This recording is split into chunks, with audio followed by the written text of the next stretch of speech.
two before the one.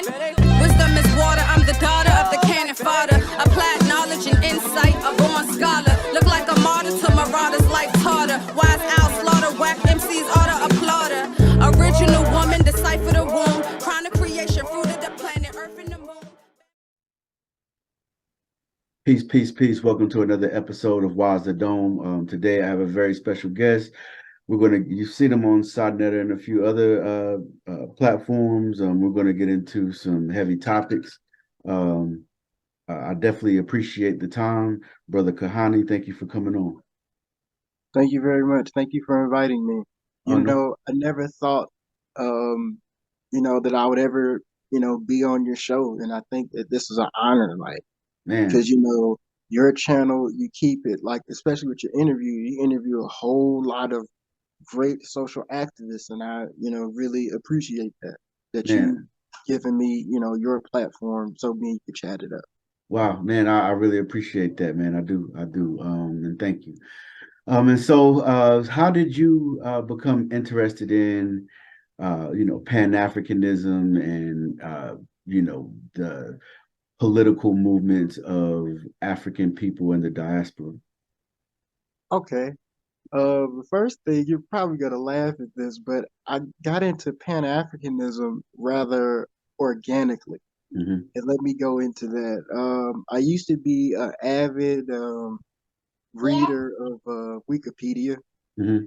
and Wikipedia had a section where they said movies that were narrated by a deceased character. Mm-hmm. And then the movie Lumumba by Raoul Peck had came up, and The great then I Raoul read Peck. the Wikipedia. Right, Mm-hmm. I read the Wikipedia on that, and then I looked up Patrice Lumumba, and I saw the movie, and then I was like, wait a minute. It seems that the African American freedom struggle was at the same time of the Africans' anti-colonial struggle. Mm-hmm. So when I found that out, I was like, I didn't know what to call Pan-Africanism, but I was like, you know what? We all in this together, just by watching that movie. So Right, right. And whenever you begin to study it more and you see like the relationship people like Martin and Nkrumah had and Malcolm going in 64, to Africa and building with a lot of different world leaders and Kwame Ture going to Africa.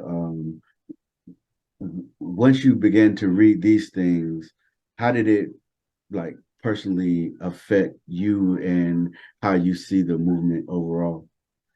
okay, I can go into that as well. Um, I I would say that I got my political education when I had went to college. I'm not gonna say what institution I'm still in right now, just for protection. Mm-hmm. But my ex-girlfriend, when I was a sophomore in high school. She had told me that Kuhani, my professors right now, would love you Mm-hmm. because you're very brilliant, very smart, or whatever. And she told me about this particular professor that shall remain nameless, but I'll tell you, I'll tell you who he is. She said, when you go to this HBCU,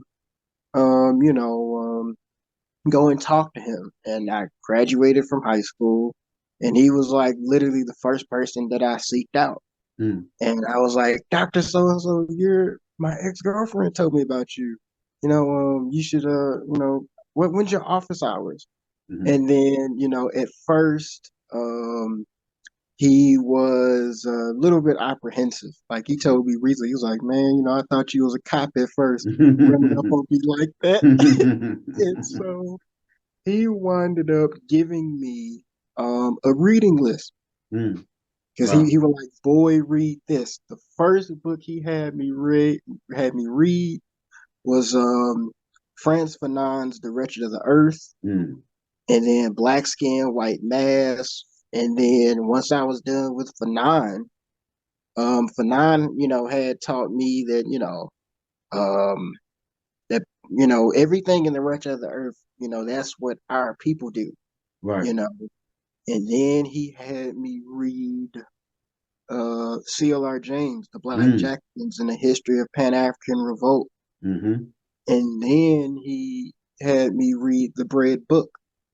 mm, And so then he had me read a book that I'm pretty sure you could grab it, mm-hmm, but it's very rare to find. I have a paperback edition that's like split in half, but mm, it's still usable. One day I'm gonna write it in the computer and mm, try to republish it somehow. mm, And that book was Black Activism by Dr. Robert H. Brisbane. mm. And when he had me read the book, I had found out that all the books that he had me read my first year in college was the required reading of the Black Panther Party. Wow, And wow. so me and him got closer and and then also he had me read Marxism Leninism as well. Mm-hmm, So that gave me because I first started off as the pro black person in middle school and high school, had the kente cloth dashiki on. But mm-hmm. then when he had me read Marx, Lenin, Fanon, the Black Panthers, it gave me the rhetoric and it turned me into a diamond Mm. in a sense. Indeed, indeed. And so, in your opinion, what is what is the role of the arts and culture in advancing Pan-Africanism and political movements in general? Because I don't think that gets talked about enough as sometimes we see, because like you mentioned Raoul Peck, right? And who also made Exterminate All the Brutes. Um, that's art. Art can radicalize you, or it can keep your brain dead. But in your opinion, what is the role of arts and culture in the overall movement? Um, See, I would say that it is extremely important Mm-hmm, because the artist, and I'm to quote Paul Robeson, and I'm getting this quote from Paul Robeson speaks. His speeches from 1913 to 75. mm, Paul Robeson says the artist must take sides. He must elect to fight for freedom or for slavery. I've made my choice. mm, I have no alternative. mm-hmm, And I would say that arts is very important because I'm gonna use this woman as an example, but she's not black at all. Like let's say that Cardi B mm-hmm, was to write songs about police violence, Pan Africanism, etc., more people would be talking about what she wrote about and would be more influenced by what she said than Dr. Gerald Horn. mm, May the right, ancestors watch over that, brother. right, So it's the fact that art is easier to it's easier to get to the masses and a good majority of our people, mm-hmm, due to us being systematically being kicked out of the educational system by who. um it's easier to get to people, when right, you use a song or a movie. Like, I can remember when that Black Panther, the first one, came out. mm-hmm, It was very funny because it had a whole lot of black people who you didn't think that were so-called conscious, mm-hmm, at least were having discussions over mm, um, Killmonger's Pan-African revolutionaryism mm-hmm. and Tyler's Dr. King slash. So it's easier for people to get to, you know. Yeah, yeah. No, that's a good example because I do remember when the first one came out, and not just that, people were appreciation the expressions of African identity, and they were exploring that within themselves. People were having like circles outside of the theater, and I mean, and I know it's a lot of times it got criticized, but I just saw it as um, something that kind of and I guess inspire people for the moment to be proud of their African heritage, when it comes to the role of arts and culture, I I know who do you think are some artists that actually inspired with their art in our black movements for liberation historically. Because I think of people like Bob and Peter Tosh come to mind. Hmm. I would, since you brought up, their little partnership, I would argue that, um, Peter Tosh was a lot more militant than Bob I was. would agree with you. I would agree with you. He was a lot more militant. Um, I would say like if I had to choose like a favorite, right? Hmm. Mine would be Most Def, even though he's a pro-black. Hmm. I liked how he had that song Mr. N-Word. Right, right, right. Umi says, there was a lot of, I was born in And that '90. and that Black Star album, I listened to it the other day, and it's it's classic, man. It's one of my top 10 favorites of all time. Oh, it is. Yeah, yeah. I listen to that. I listen to that a lot. It's an extremely black album, man, and the concepts, obviously, it stands the test of time. And I wanted to get into this though. You know, I know this is someone that you hold in high regard, and I do as well. I Um, used that book.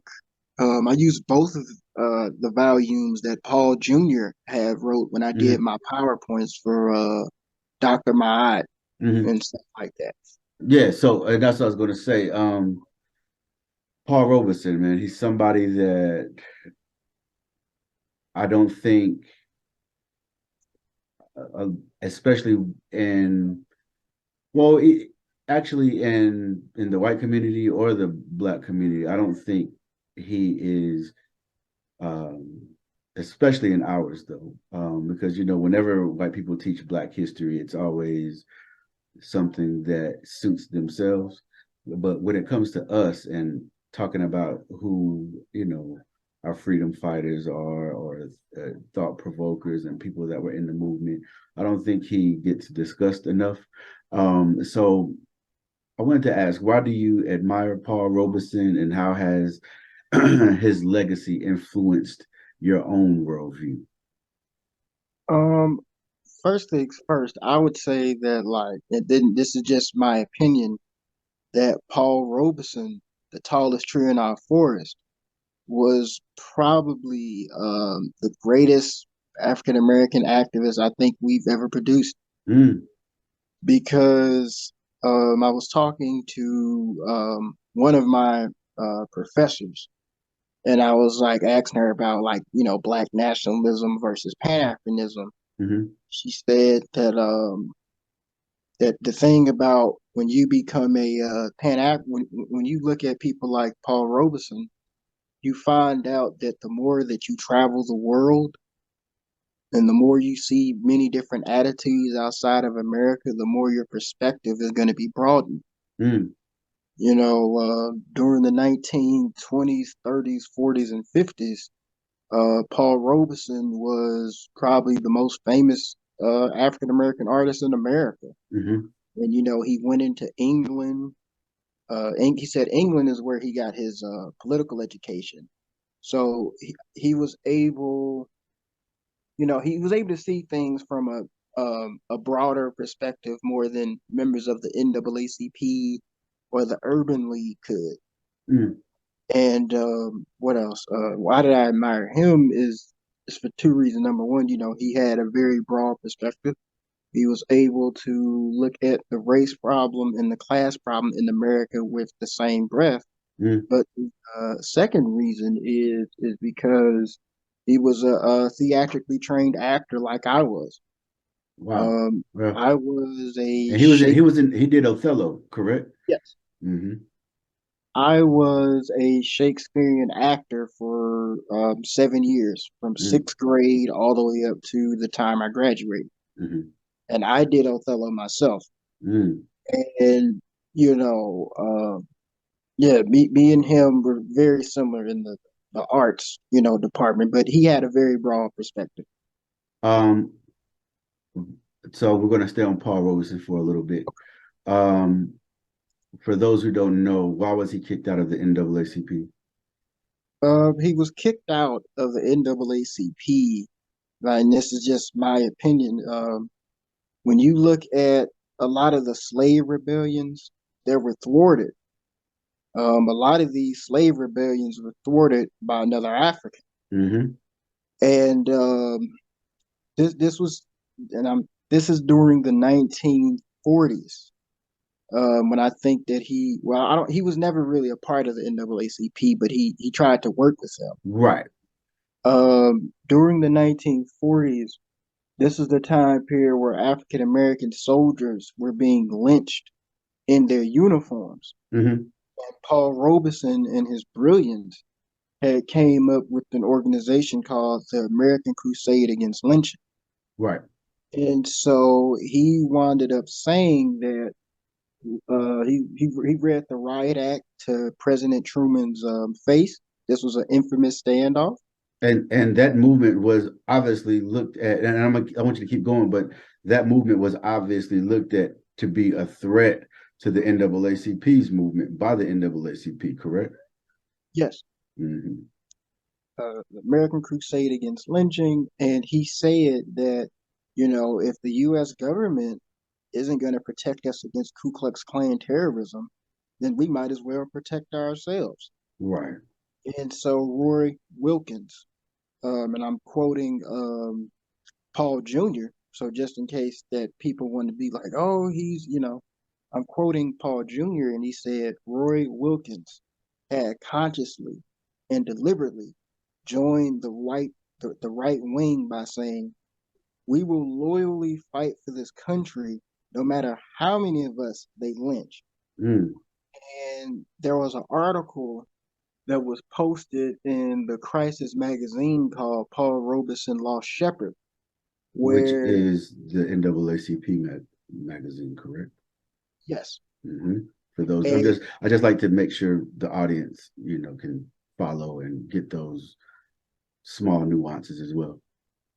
that's good, that's good. And it was called Paul Robeson Lost Shepherd, Mm-hmm. where basically that article said that Paul Robeson had been duped by the communists and he was a traitor to his own people.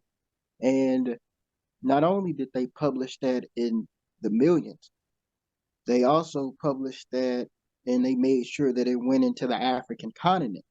Mm.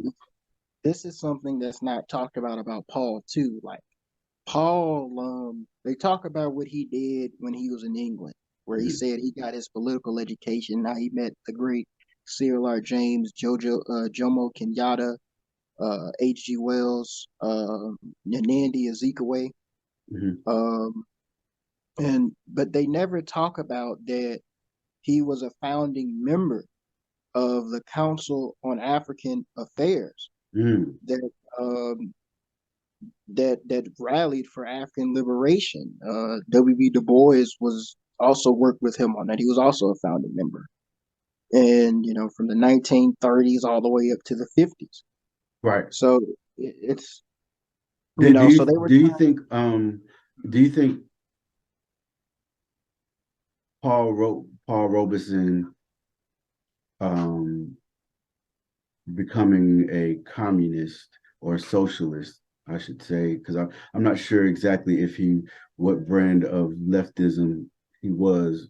But do you think that maybe inspired W.E.B. Du Bois to become a leftist later on in his life, seeing that Paul Robeson uh, became a socialist? Um, to be honest, I still need to find um good literature on Mm-hmm. Du Bois that talks about the end of his life. Like I need to grab that Yeah, book by Gerald Horn. yeah. Mm-hmm.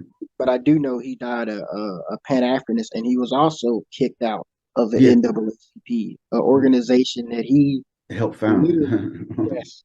Right. So, And he also joined the Communist Party at one time, towards the end of his life. And yeah, so I mean, just all right with Paul Robeson. Okay, staying with Paul Robeson for a little while.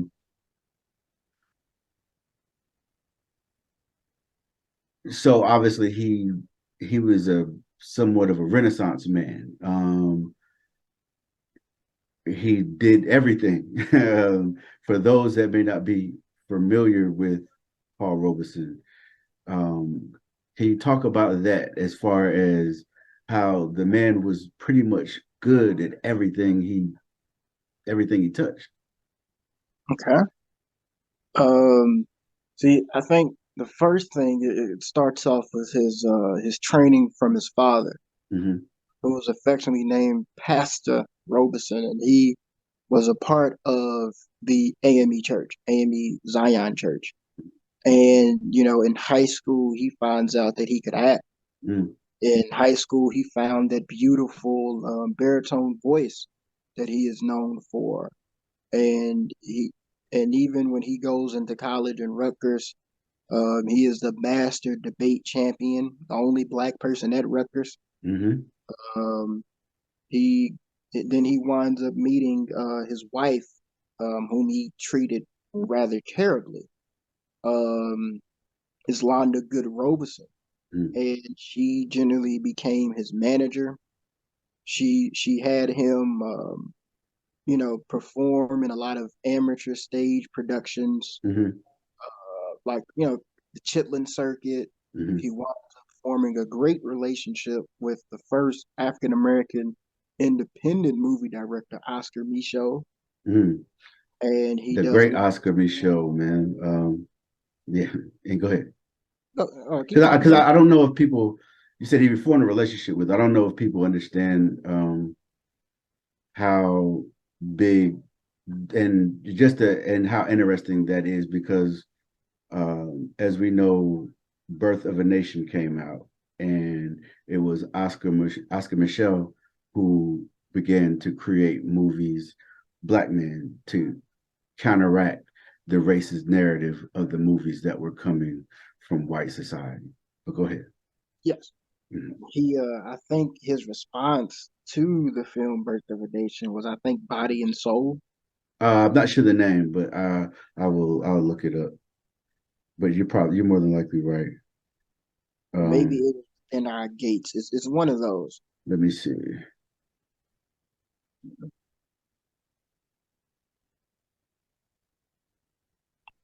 No, I think I said no. Body and Soul was the movie that uh he actually did with Paul Robeson. Okay. Yeah, Paul. He was a professional football player as well. Yes. Hmm. But Uh, go ahead. mhm. No, I just He, yeah, just stay on.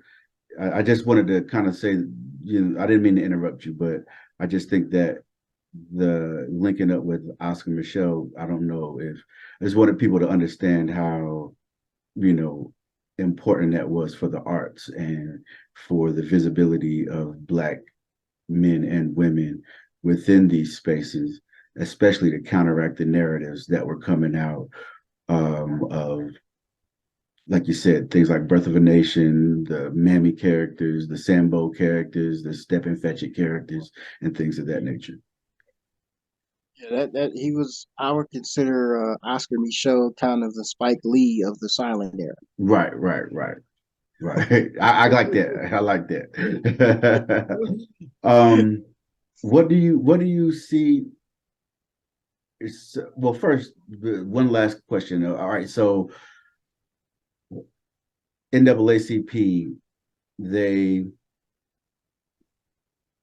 a lot of the reasons, in my opinion, they did not accept Paul Robeson, did not want him to be a part of the NAACP, looked at his movements as a threat to their own movement, is because they did not want to be associated with communists.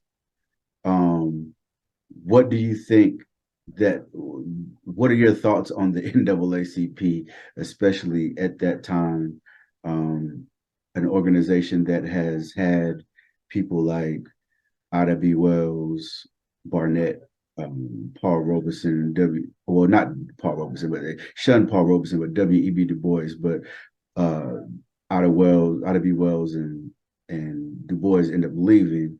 Paul Robeson gets shunned. Um, like, what are your thoughts on that organization as a whole, especially during that time period? This is just my opinion again. It's hard for me to have an inkling of respect for an organization who, through members of their organization who were part of the left and including their founder, W.B. Du Bois, under the bus. I can't, they were, to be honest, and Gerald Horne says it's like he said, it seems that during that time period, and I'm paraphrasing, but it seems during that time period that, in order for Black people to get Jim Crow concessions, Mm-hmm.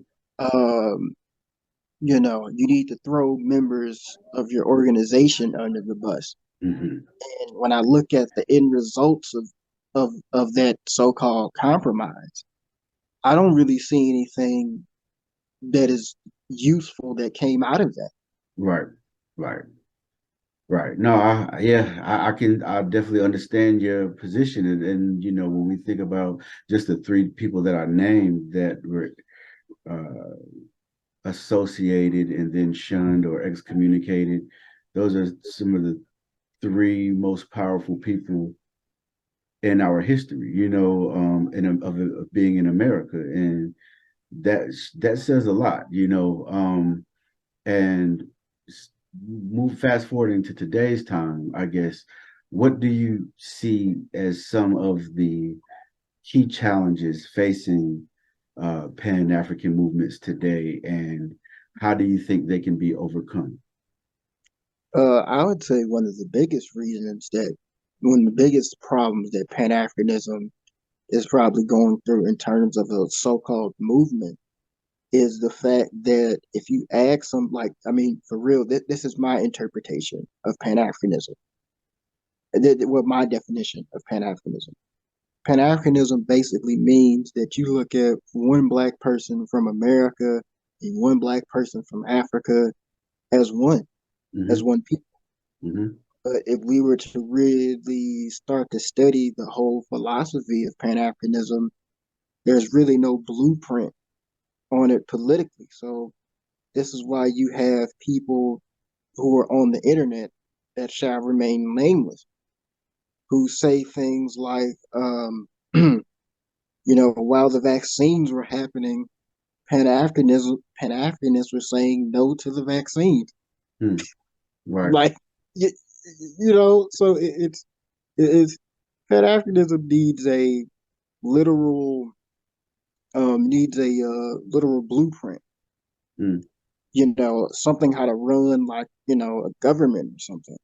Because I look at like Pan-Africanism the same as socialism Mm-hmm. or communism. Because if you read, any of those works by Marx or Lenin, it is basically, down with the capitalists, but there is no actual structure, within how to actually run a communist state. Hmm.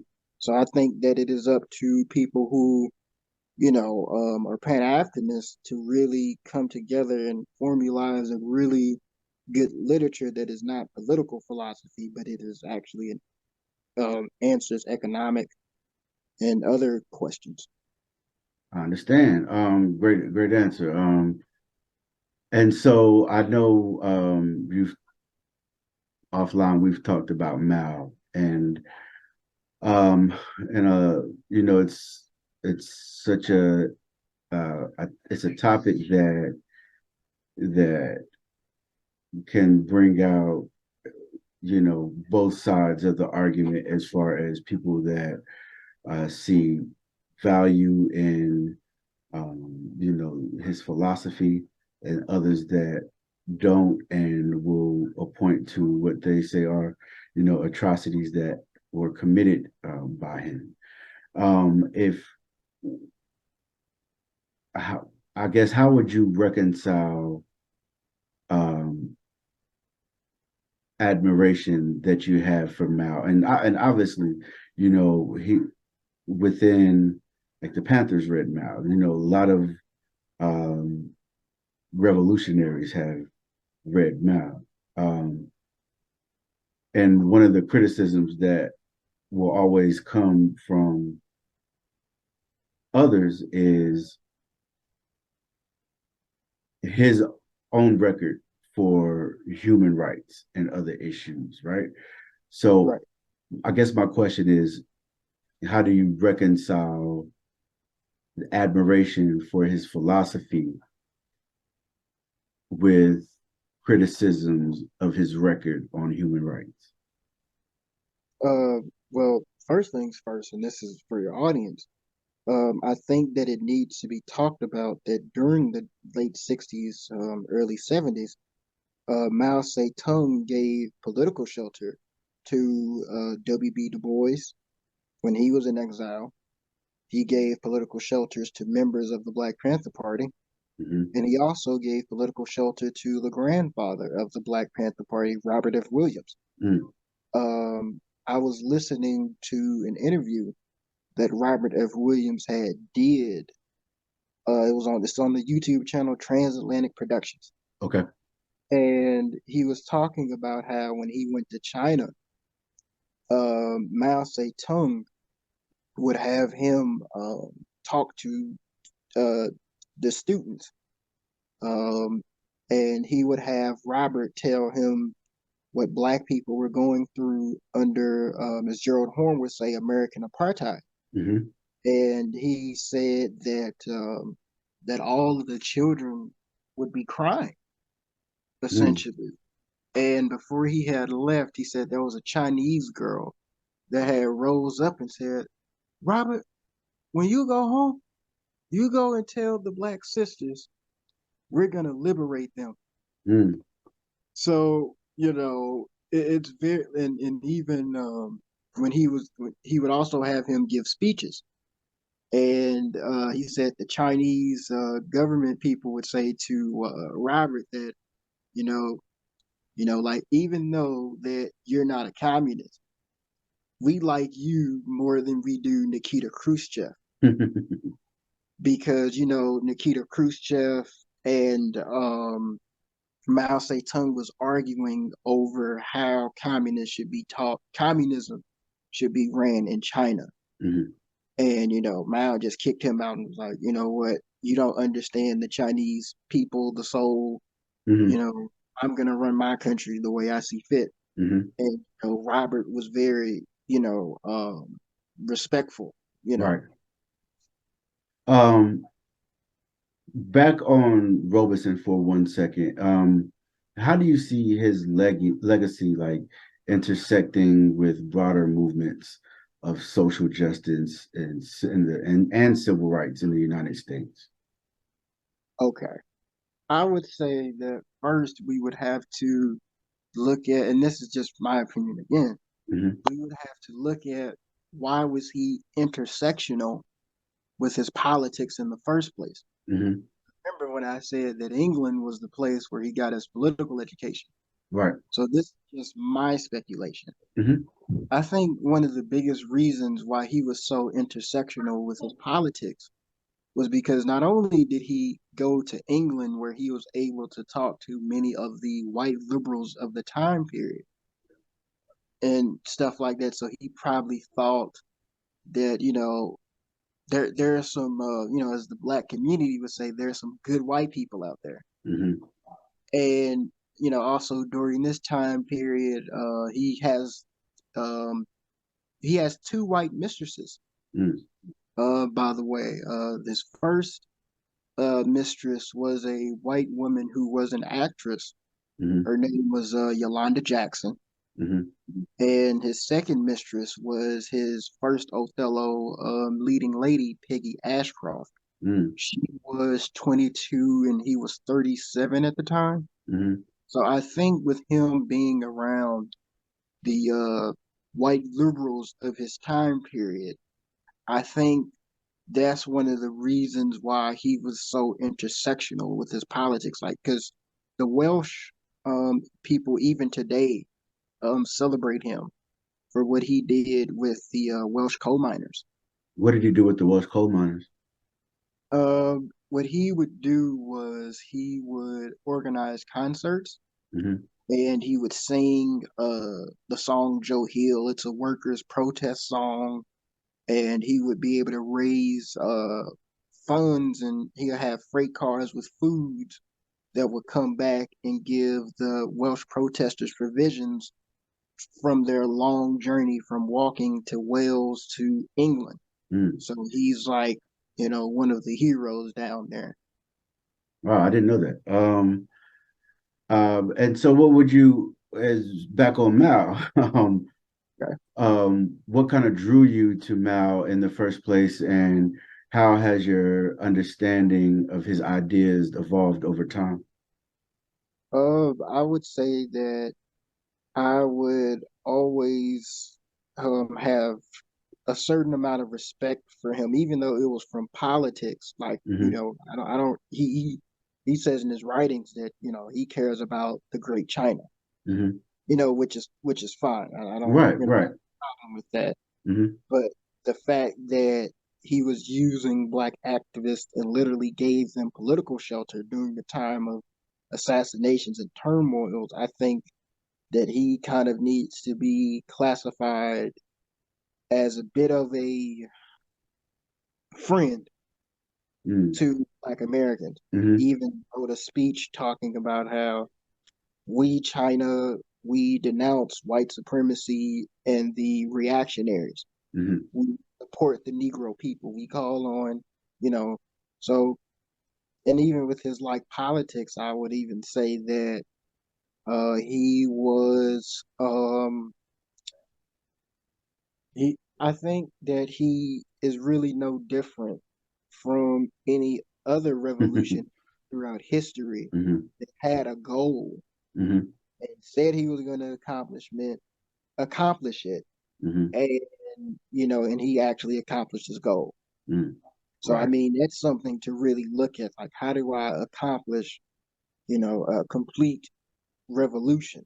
You know, And do you think it's hypocritical for, let's say, America to condemn him with its own violations of human rights against oppressed people in America? hmm. I would Because say, I personally do, right? Like, okay, regardless to where, if it's right or wrong, as far as Mao's actions in China, regardless, right? It's kind of like that interview with Farrakhan and Mr. Wallace, where he was like, you know, where they talked about Nigeria being the most corrupt place on the planet, and he was like, the United States with its human rights violations from the blood it shed from the time it became a country until now is in no moral authority to condemn anyone, right? That's how I view it. What would you say to that? um, I'm politicking here. Mm-hmm. What I would say is it kind of goes back to that old saying that when you point one finger at someone, there's about five or six pointing back. Right, right. And I can remember that I read an article. It was in the New York Times Mm-hmm. where they had one of these United Nations meetings, Mm-hmm. and America was trying to, well, the representatives of America was trying to talk about Iran, Mm-hmm. and one foreign prime minister person said, "Why are we talking about Iran? Why are we talking about Black Lives Matter?" So Mm-hmm. Wow. Okay. it seems that all these other countries know the deal, Mm-hmm. you know, concerning how America Mm-hmm. allegedly treats its domestic citizens. Mm-hmm. So I mean, it's it's very, very slippery, to get into, but it just Yeah, seems that everybody else, like, we're looking at how you treat your citizen. You know what I'm saying? right. Yeah, yeah, and I'm glad you said that because I think that is why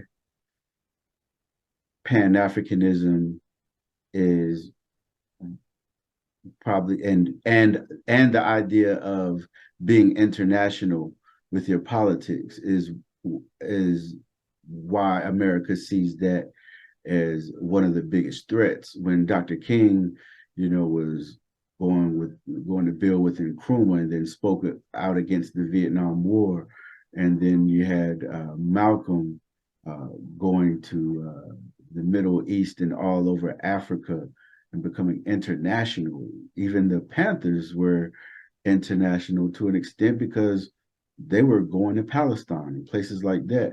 And I feel like you can bring up, they expect certain groups and demographics to bring some ruckus every now and then domestically.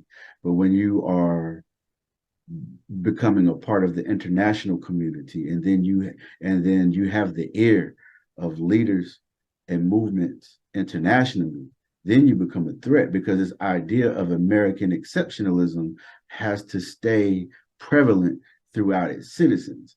And being international with your politics when it comes to the fight for oppressed people, that American exceptionalism shows to be only an illusion, right? And that illusion fades extremely quickly. And I feel like that's probably one of the reasons why, um, you know, the mainstream doesn't talk about the real Martin. They don't.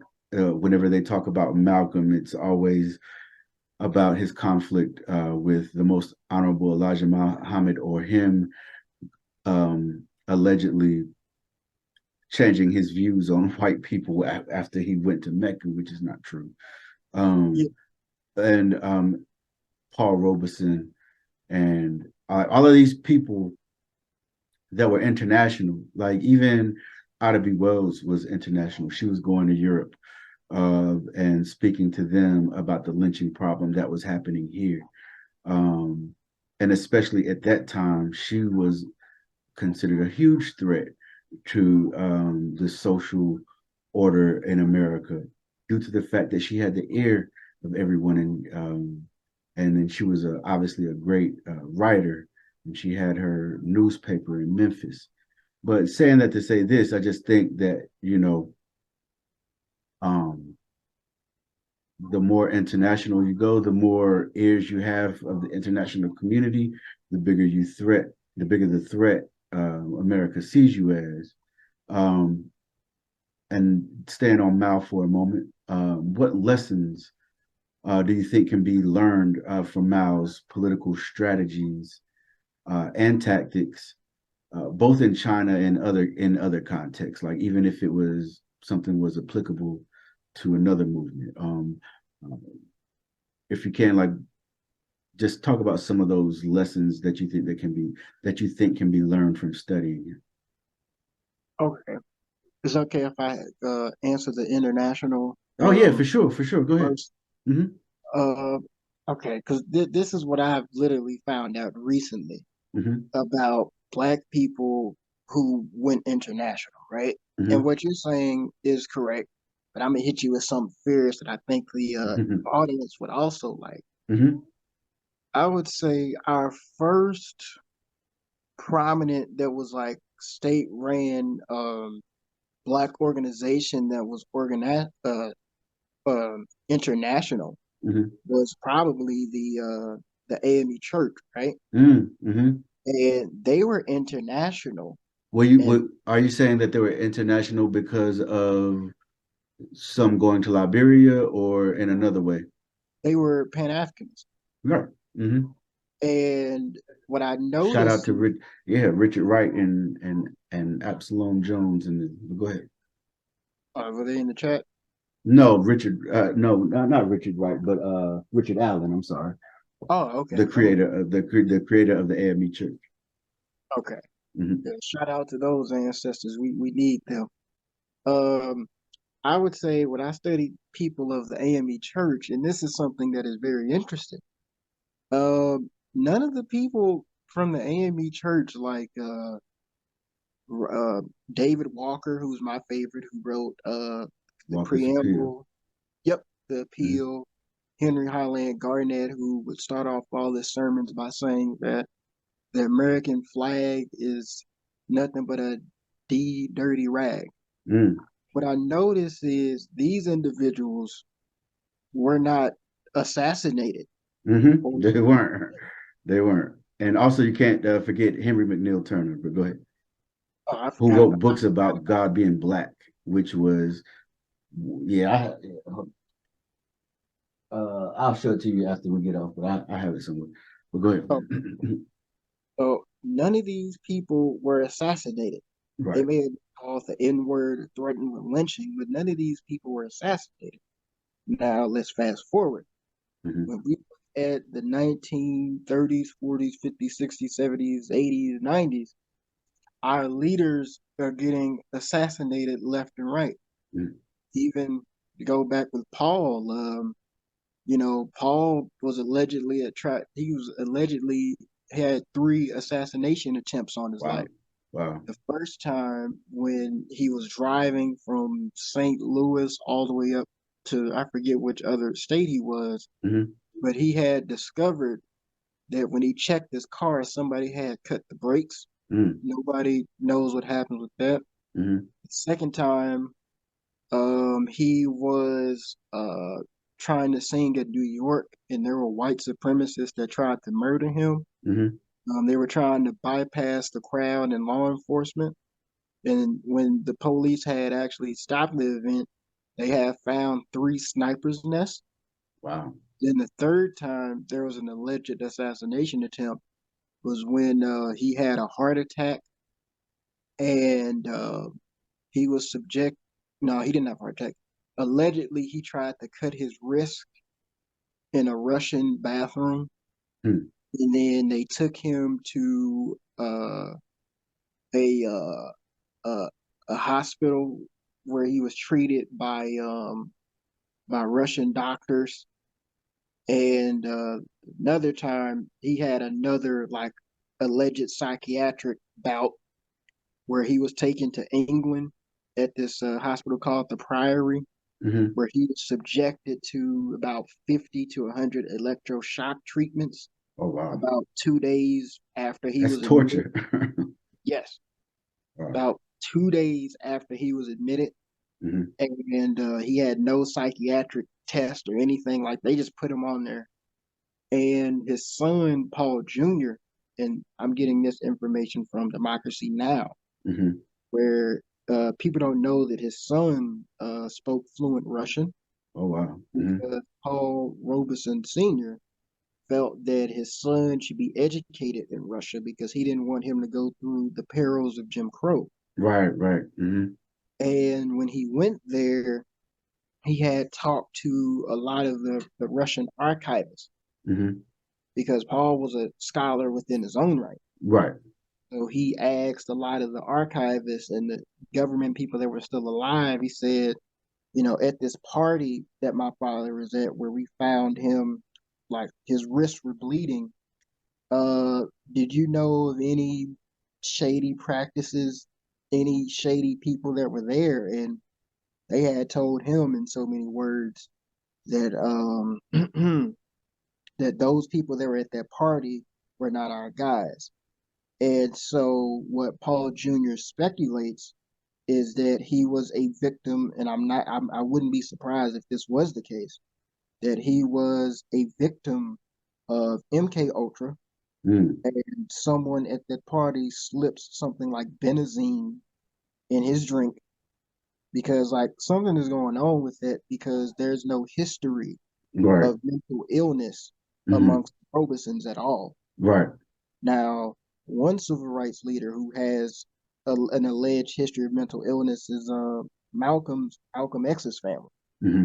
Yeah, right. You know, Well, so but we can also say that was kind of in a lot of that was induced by the environment and what they went through. You know what I mean? because during that time period, Paul, the CIA had wrote about how, due to the Freedom of Information Act, they had wrote that in order to expedite his mind from going into further decline, we're going to keep his passport away from him where he can't travel, Mm, and we're going to further subject him to these electroshock treatments. Then, if we could go to the Black Panther Party, they were getting assassinated left and right. hmm. And you know what the Black Panthers' catchphrase was? What was it? We're interpreting 400 years of slavery and Jim Crow through the lenses of Marxism Leninism. Mm, And what you know when you study a lot of the black movements in the 1960s, most of them were communist. right. So, what is going on in the 1960s that's causing the CIA, FBI to crack down on people hard like this is because they were communists. Mm, And what tended to happen during that time period, it was the Cold War. They were afraid of communist cells that were being created all around the United States. they even accused Dr. King of being a communist. That was the word that was, during the Red Scare period. Hmm. So I think, you know, one of the biggest reasons was just I don't think that the CIA during that time period was interested in what black people were doing. They I think that they were pretty much interested in the fact, and I'm gonna get to Mao in a Yeah, second. yeah, no, you're fine. Mhm. They were not interested in what black people were talking about per se, because we can prove that with the AME Church, these people were internationalists, but they weren't really assassinated. Mm, But the fact that people like Paul Robeson and even Robert F. Williams, who wasn't a communist, by the way, that he was, a China scholar for Vietnam, they were like, we gotta shut stuff down. mhm, And so the question on Mao was, what can be learned from his writings? mhm. I think that we should, at least if you're a political theorist, I think that you have to read certain works like that so you could understand certain things. Mao is he's easier to understand.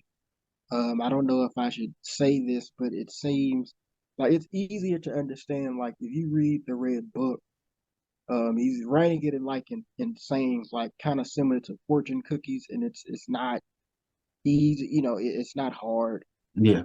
and we should read it because a lot of our greats read Mao Zedong. And Mm, one of my mantras that I always like to use from his work is, and I think everyone else could use it: no investigation, no right to speak.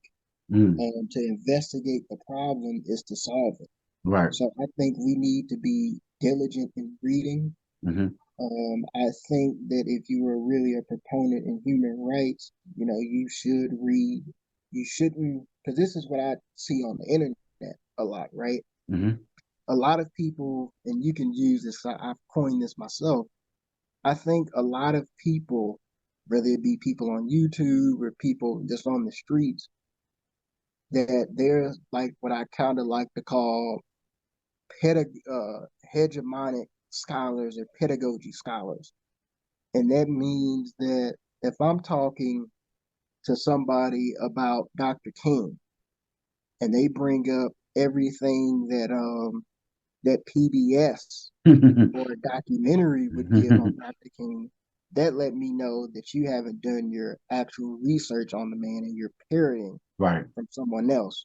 Right. So, Mao encourages intellectualism. He encourages, how to interact with your fellow man from a Chinese cultural perspective. Hmm. And I think it'd be good to get an inkling of Chinese culture, Hmm. So, I think that Mao, I think, I think he's still worthy of reading, Right. like Right. some of So, the so, examples. Yeah. so when we look at it now, right? um, when we look at American news and how it's just a propaganda factory, whether it's left or right. But when it comes to certain foreign policy things, they all pretty much sound the same. Um, whenever whenever America speaks about China, it is never in a positive light, right? Um, when, but that's not necessarily how the outside world views China. Um, this is how, I mean, I guess you would have to, you know, do it on a case by case basis, but to look at China as if it has no friends and it's evil empire that is coming to take over the world is in a lot of cases American propaganda. And I'm not saying that China isn't ambitious, right? I'm not saying that at all. Uh, but do you think like the with the history of Mao and what China is today, like the way America portrays China, like what are your thoughts? What are your thoughts on that? Like as far as the because as you kind of mentioned it, it's like I forgot the term that you use for it, but if you're using PBS talking points, talk Yeah, about Dr. educational King, scholars or pedagogy scholars. right? And so if you're using Fox News or MSNBC talking points about China, then you might not really know about China. Why do you think America wants its citizens to view China in this negative light the way it does? I think it's to keep up the nationalism that America has. But to speak on China, I'm seeing a lot of I'm politicking. I'm No, seeing you're a good. lot of Mm-hmm. evidence to suggest that China is buying up all types of land in Africa right now, Mm-hmm. and it seems like they're moving on a I basis, and Right. I'm saying I to be specific. You know what I'm Mm-hmm. saying. Yeah. Because China in the 1970s is different Then from China how now. China is now, Mm-hmm. and I'm seeing a lot of reports that is kind of making me very, very apprehensive about what they're doing on the mother continent. Yes, me too. And it's like I'm very But I think some leftists are blinded by the idea of China where they are willing to give them the benefit of the doubt. And I'm just not willing to give anybody the benefit of the doubt when it comes to Africa. yeah, it's because it seems that they're following a certain playbook. Mm-hmm. Mm-hmm. It seems that Right. they're following a certain playbook. Yeah, So we've seen that before. we have.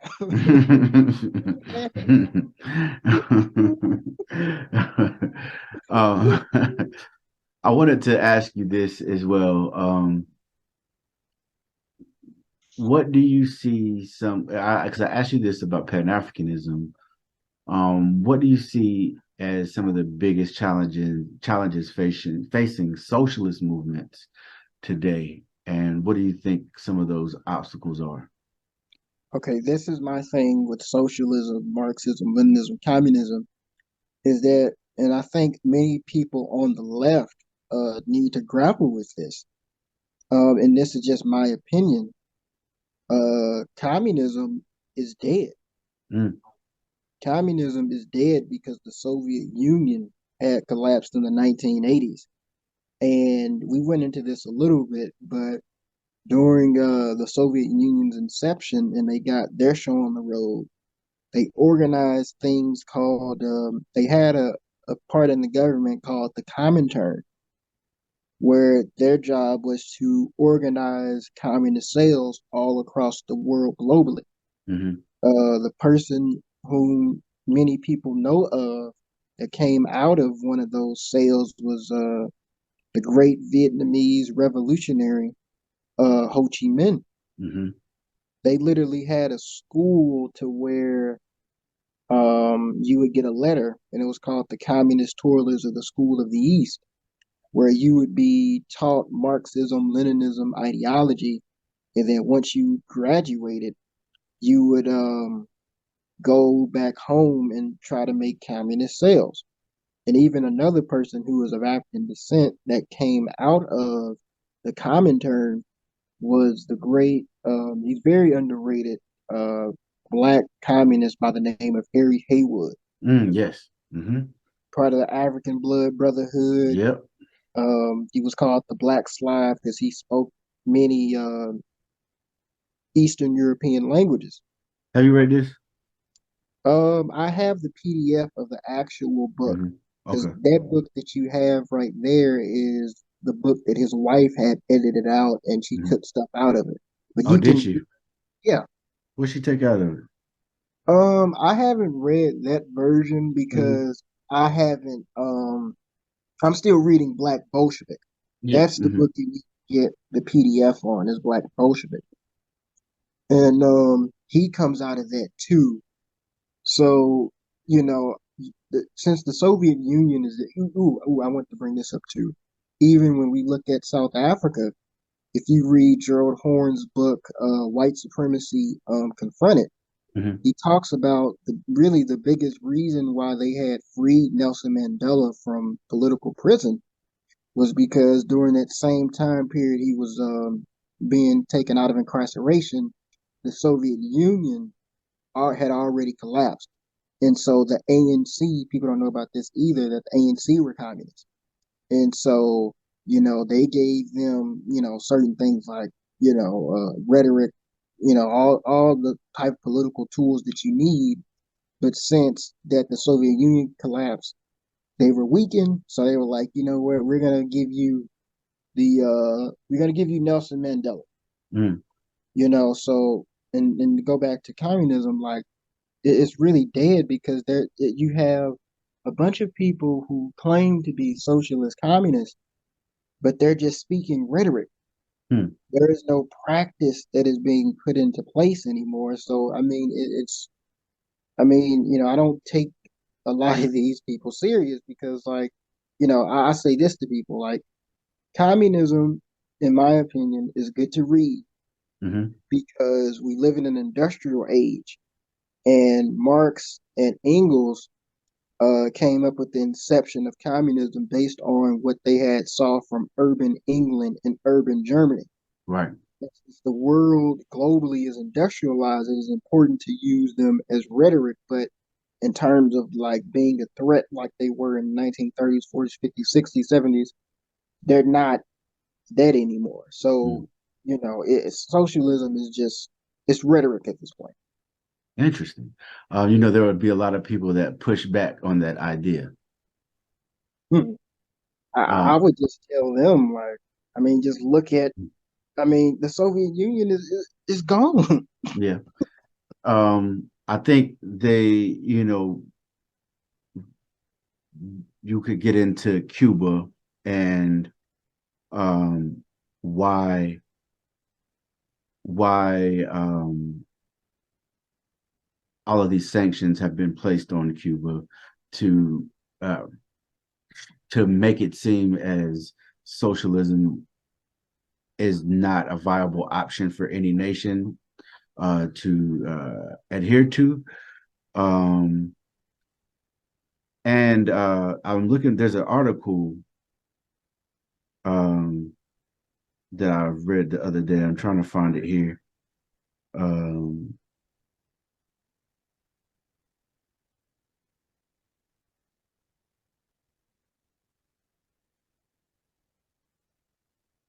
just 1 second.